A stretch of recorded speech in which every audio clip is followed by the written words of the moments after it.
Bismillahirrahmanirrahim. Assalamualaikum warahmatullahi wabarakatuh. Waalaikumsalam warahmatullahi wabarakatuh. Selamat sore bapak-bapak, ibu-ibu, kakak-kakak, adik-adik yang saya hormati. Sebelumnya, terima kasih sudah hadir dan meluangkan waktu bersama kita hari ini. Pada kesempatan kali ini, saya ingin mengajak kita semua untuk mengenal lebih dekat tentang industri keuangan non-bank syariah atau yang biasa kita singkat dengan IKNB Syariah. Oh ya, sebelumnya perkenalkan, nama saya Sabrina Amalia Daliri. Saya merupakan mahasiswi dari Institut Agama Islam Negeri Curup. Saya dari Prodi Ekonomi Syariah semester 4. Jadi, di sini kita akan membahas tentang industri keuangan non-bank syariah. Yang pertama, definisi dan ruang lingkup IKNB Syariah. Jadi, IKNB Syariah itu singkatan dari Industri Keuangan Non-Bank Syariah. Mungkin sebagian dari kita di sini sudah sering mendengar, tapi kita belum tahu persis artinya. Nah, jadi IKNB Syariah ini yaitu adalah sebuah layanan keuangan, tapi dia itu bukan bank dan semuanya itu dijalankan sesuai dengan aturan-aturan Islam. Nah, kenapa harus sesuai dengan aturan Islam? Itu karena kita ingin supaya semua urusan keuangan kita halal, tanpa adanya riba, tanpa ada judi, atau hal-hal yang dilarang dalam agama.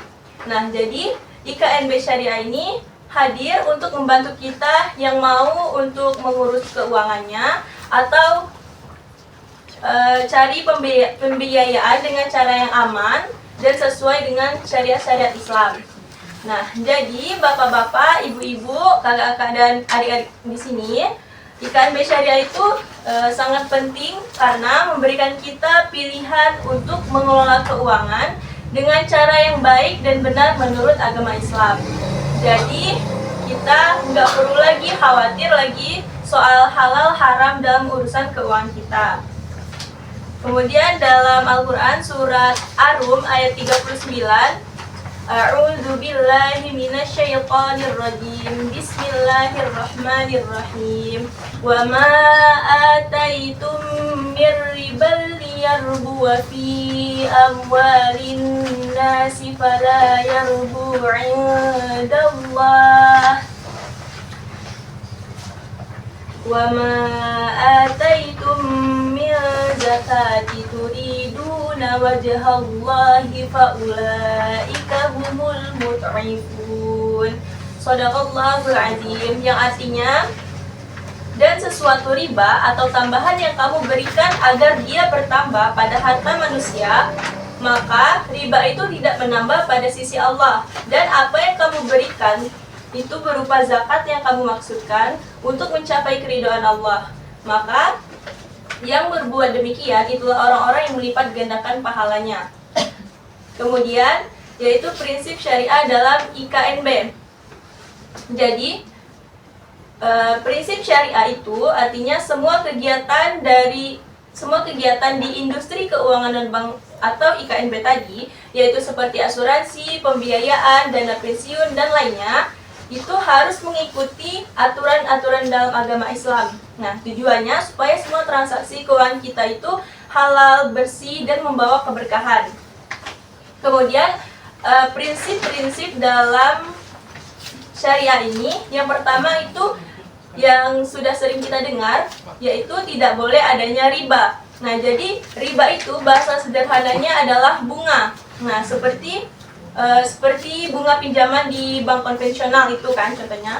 Kemudian di dalam Islam itu riba itu dilarang. Jadi dalam IKNB Syariah ini semua sistemnya itu dirancang supaya nggak melibatkan adanya bunga. Kemudian yang kedua itu tidak boleh adanya gharar. Gharar itu di sini artinya tidak boleh ada ketidakjelasan atau penipuan dalam akad atau perjanjian.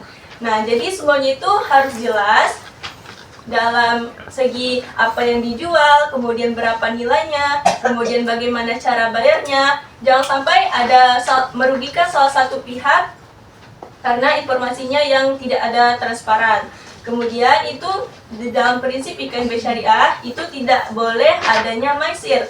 Nah, maisir itu bisa berupa sebagai, diartikan sebagai perjudian atau spekulasi yang berlebihan. Nah, jadi kita nggak boleh ambil resiko yang bersifat untung-untungan atau yang kita belum tahu pasti apakah kita akan mendapat keuntungan apa tidak ke depannya. Jadi kita tidak boleh adanya maisir di dalam prinsip IKNB syariah ini. Jadi semuanya itu harus diperhitungkan, dan dijalankan secara adil. Kemudian prinsip yang keempat dalam IKNB syariah ini, semua transaksi itu harus berdasarkan akad atau perjanjian yang halal. Nah, misalnya kalau kita ikut asuransi syariah itu kan, kemudian maka ada akadnya, yaitu tolong menolong antar peserta. Kemudian kalau kita ambil pembiayaan, maka kita digunakan akad jual beli atau bagi hasil yang sesuai dengan syariah. Nah, kemudian prinsip IKNB syariah yang kelima, yaitu usaha atau kegiatan yang dibiayai harus halal juga. Nah, jadi orang yang meminjam modal ke lembaga keuangan syariah itu, jadi itu usahanya itu harus diperhatikan juga. Walaupun dia meminjam untuk modal usaha, tapi usahanya harus, lembaga keuangan syariah itu harus tahu apakah usahanya itu halal atau haram. Kalau misalnya usahanya haram, maka lembaga keuangan syariah itu tidak boleh memberikan modal kepada orang yang ingin meminjam modal tersebut. Contohnya yaitu usahanya seperti minuman keras atau perjudian. Nah, itu tidak boleh dibiayai oleh lembaga keuangan syariah. Kemudian ada jenis-jenis IKNB syariah dan contoh lembaganya. Nah, jadi kan ada jenis IKNB syariah itu kan ada asuransi syariah atau yang biasa kita sebut dengan takaful dalam bahasa Arabnya. Nah, contoh lembaga dari asuransi syariah itu ada PT Asuransi Takaful Keluarga atau PT Asuransi Takaful Indonesia. Kemudian yang kedua itu ada jenisnya, ada dana pensiun syariah. Nah, jadi contoh lembaga dari dana pensiun syariah itu adalah dana pensiun syariah itu yang dikelola oleh beberapa perusahaan dan pensiun di Indonesia. Kemudian yang ketiga ada pembiayaan syariah. Nah, contoh lembaga pembiayaan syariah yaitu ada PT BPRS. Nah, PT BPRS ini yaitu Bank Perkreditan Rakyat Syariah yang memberikan pembiayaan sesuai dengan prinsip-prinsip syariah. Kemudian yang keempat itu ada Pegadaian Syariah. Nah, contoh dari lembaga Pegadaian Syariah ini yaitu PT Pegadaian Syariah yang sudah tersebar di berbagai kota di Indonesia. Dan kemudian yang kelima itu ada lembaga pembiayaan syariah lain yang fokus pada pembiayaan berbagai kebutuhan masyarakat dengan prinsip syariah, seperti pembiayaan untuk kendaraan atau untuk modal usaha. Peran IKNB syariah dalam perekonomian dan keuangan umat. Jadi peran IKNB syariah itu dalam perekonomian dan keuangan umat itu yang pertama, IKNB syariah itu membantu masyarakat mendapatkan layanan keuangan yang halal dan sesuai dengan syariah. Nah, dengan begitu umat Islam itu bisa ikut serta dalam kegiatan ekonomi tanpa rasa khawatir tentang halal haramnya uang yang mereka gunakan. Kemudian, peran IKNB syariah ini dalam perekonomian itu mendorong tumbuhnya usaha dan bisnis yang sesuai dengan prinsip Islam. Misalnya, dengan pembiayaan syariah, pelaku usaha itu bisa mendapatkan modal tanpa harus membayar bunga yang dilarang. Nah, ini sangat membantu pengembangan usaha kecil dan menengah di masyarakat. Kemudian, tips menjadi konsumen atau klien IKNB syariah yang bijak.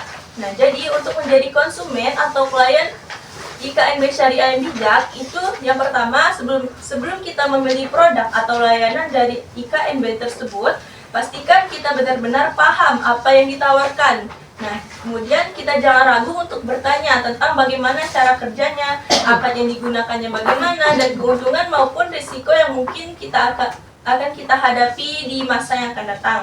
Kemudian yang kedua, tips menjadi klien IKNB syariah yang bijak, yaitu pilihlah lembaga IKNB syariah itu yang sudah resmi dan diawasi oleh OJK, Otoritas Jasa Keuangan.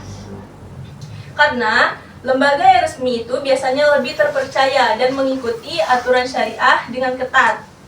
Kemudian yang ketiga, periksa dan baca dengan teliti semua dokumen atau kontrak yang diberikan. Nah, pastikan itu tidak ada hal yang membingungkan atau merugikan kita. Kalau perlu kita itu meminta penjelasan sampai kita itu benar-benar jelas dan paham bagaimana bentuk dari kontrak yang diberikan itu. Baik, mungkin ini yang terakhir saya ingin sedikit memberitahu tentang lembaga-lembaga fasilitator sistem keuangan syariah di Indonesia. Mungkin selama ini kita tahu kan tentang bank syariah atau produk keuangan syariah itu. Nah, tapi tahukah kita siapa saja yang menjaga agar semuanya itu berjalan dengan baik dan sesuai aturan Islam? Nah, ada beberapa lembaga penting nih yang berperan sebagai fasilitator, yang artinya mereka ini membantu supaya sistem keuangan syariah itu berjalan dengan lancar dan aman.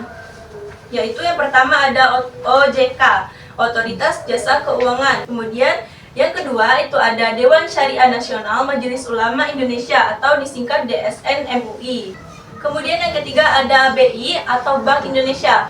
Jadi bapak-bapak, ibu-ibu, kakak-kakak, dan adik-adik sekalian, lembaga-lembaga ini tuh bekerja sama untuk menjaga supaya keuangan syariah itu di Indonesia bisa berkembang dengan baik, aman, dan sesuai dengan nilai-nilai Islam. Kalau ada yang ingin bertanya atau kurang jelas, silakan langsung saja. Jangan sungkan-sungkan ya, bapak-bapak, ibu-ibu, karena bertanya itu tanda kita ingin belajar lebih baik lagi. Nah, saya di sini itu siap membantu untuk menjawab pertanyaan itu sebisa saya. Dan jika memang ada yang mau bertanya, saya minta untuk 3 pertanyaan. Silakan yang mau bertanya, boleh angkat tangannya. Mbak, Ya, boleh Pak. bertanya Mbak. Kami mewakili dari masyarakat. Nama saya Agus.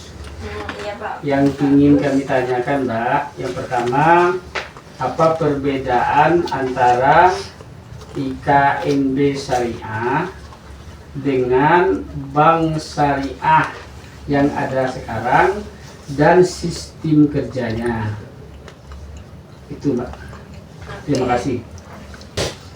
Baiklah, saya akan menjawab pertanyaan dari Bapak Agus, yaitu pertanyaannya apa perbedaan antara IKNB Syariah dengan bank syariah yang ada sekarang dan bagaimana sistem kerjanya.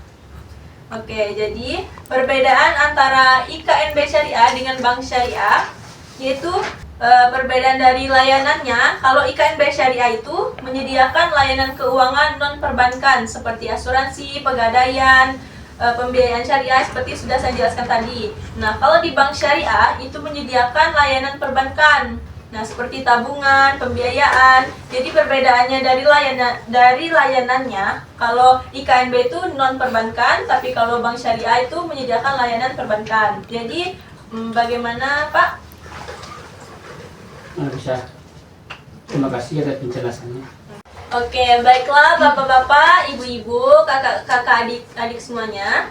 Apakah masih ada yang masih ingin bertanya? Kalau mau bertanya silakan angkat tangannya. Saya Mbak. Boleh mau Bu? bertanya boleh? Boleh. Assalamualaikum warahmatullahi wabarakatuh. Waalaikumsalam. Assalamualaikum warahmatullahi wabarakatuh. Perkenalkan, nama saya Leli. Ingin menanyakan yang masalah IKNB itu untuk wilayah Curup ya Mbak ya. Nah, kita kan selaku seperti konsumen. Nah, ingin mendaftarkan pinjaman itu tuh lapornya di mana atau di kantor mana? Bisa itu Pak. Mbak. Jadi pertanyaan dari Ibu Leli, benar Ibu Leli? Iya. Jadi pertanyaannya, IKNB untuk wilayah Curup, kita selaku konsumen itu mau mendaftar pinjaman itu di mana ya Bu ya? Betul. Oke, baik. Jadi saya langsung jawab dari pertanyaan dari Ibu Leli tadi. Jadi IKNB untuk wilayah Curup tuh kita selaku konsumen daftarnya itu pertama itu ada di Pegadaian Syariah. Itu Pegadaian Syariah itu sudah tersedia ya Bu ya di beberapa kota termasuk kabupaten juga termasuk Curup. Nah, jadi masyarakat itu dapat langsung ke kantor Pegadaian Syariahnya untuk mengajukan pinjaman berbasis akad syariahnya. Mungkin itu Bu setahu saya. Terima kasih ya Bu sudah bertanya. Kemudian bagi bapak-bapak, ibu-ibu, kakak-kakak atau adik-adiknya yang masih ingin bertanya boleh silakan angkat tangannya. Ya boleh. Izin bertanya Mbak, perkenalkan nama saya Caca. Pertanyaannya adalah apa kekurangan dan kelebihan IKNB dibandingkan Bank Syariah? Oke, jadi pertanyaan dari Kakak Caca yaitu apa kekurangan dan kelebihan IKNB dibandingkan Bank Syariah? Oke, jadi saya langsung jawab ya. Jadi kekurangan dan kelebihan dari IKNB dibandingkan Bank Syariah itu, kelebihannya, kalau kelebihan IKNB itu yang pertama itu lebih fleksibel karena prosedurnya itu lebih sederhana dan cepat. Nah, itu cocok untuk usaha-usaha kecil seperti usaha mikro gitu. Kemudian yang kedua itu kelebihannya lebih dekat dengan masyarakat. Kemudian kelebihannya itu yang ketiga, pilihan produknya itu beragam-ragam. Nah, jadi kalau kekurangannya yaitu kekurangannya IKNB itu modalnya itu terbatas, Kak. Nah, kemudian kekurangannya jangkauannya itu terbatas. Baik, mungkin itu yang dapat saya berikan. Bagaimana, Kak? Baiklah, sudah paham. Terima kasih. Oke, jadi apakah masih ada yang ingin bertanya? Boleh? Boleh, Bu, Mbak. Ya, silakan, Saya Pak. mau bertanya tentang apakah Maaf, Pak. Nama bapaknya Oh ya, siapa, Pak? maaf Bu ya, Mbak ya. Nama Pak David. Oke, Nah, Bapak saya David. akan mau bertanya tentang asuransi, Bu. Apakah asuransi dan pegadaian yang dibentuk IKNB sama dengan asuransi dan pegadaian yang ada pada saat ini? Jika ada perbedaan tolong dijelaskan, Bu ya. Bagaimana tadi, Pak, dibentuk IKNB sama dengan Apakah asuransi dan pegadaian yang dibentuk IKNB sama dengan asuransi dan pegadaian yang ada pada saat ini? Jika ada perbedaan, tolong dijelaskan. Oke, jadi pertanyaan dari Bapak David yaitu apakah asuransi dan pegadaian yang dibentuk IKNB itu sama dengan asuransi dan pegadaian yang ada pada saat ini? Jika ada perbedaannya, tolong dijelaskan. Ya. Oke, jadi di sini saya akan langsung jawab ya, Pak ya. Jadi perbedaannya yang itu kalau dari asuransi syariah itu berdasarkan dengan prinsip tolong menolong dan akad tabaru atau hibah. Jadi resikonya itu ditanggung bersama kalau asuransi syariah. Kemudian kalau di pegadaian syariah itu menggunakan akad ran atau disebut dengan gadai. Intinya pegadaian syariah itu ada akadnya, menggunakan akad gadai dan akad ijarah atau sewa. Bagaimana, Pak? Sudah jelas, Bu. Terima kasih. Oke, terima kasih, Pak. Oke, terima kasih Bapak dan Ibu, kakak-kakak, adik-adik semuanya sudah mau bertanya dalam diskusi kita pada kali ini. Oke, baiklah, mungkin sampai di situ dulu berdiskusi kita ya Bapak-bapak, Ibu-ibu, kakak-kakak, adik-adik semuanya. Oke, baiklah, alhamdulillah. Ya, sampai sini dulu pembahasan kita tentang inklusi keuangan dan bank syariah. Semoga informasi yang saya sampaikan dan kita sama-sama diskusi bersama itu menambah wawasan kita. Amin. Dan membantu Amin. kita semua dalam memanfaatkan layanan keuangan syariah ini dengan lebih percaya dan dengan lebih bijak. Kami juga, saya mewakili ya dari bapak-bapak mbak-mbak ini mengucapkan terima kasih juga kepada Mbak karena sudah mau menerangkan masalah ini. Alhamdulillah kami udah paham, insya Allah kami paham sedikitnya. Nah, semoga kita semua berkah ya Mbak ya. Mbak juga dipermudah segala urusan Mbak. Amin. Terima kasih ya Bu ya. Dan Sama-sama. juga kita perlu mengingat bahwa keuangan yang halal dan sesuai dengan syariah itu bukan hanya soal aturan saja, tapi juga membawa keberkahan bagi kita dan keluarga kita. Amin. Baiklah, terima kasih banyak atas perhatian dan partisipasinya. Semoga kita semua selalu dimudahkan dalam menjalankan kehidupan yang berkah. Amin. Amin ya Rabbal Alamin. Saya akhiri apabila saya ada salah kata atau salah perbuatan kepada Allah saya mohon ampun. Saya akhiri. Wassalamualaikum warahmatullahi wabarakatuh. Waalaikumsalam warahmatullahi wabarakatuh. Wabarakatuh.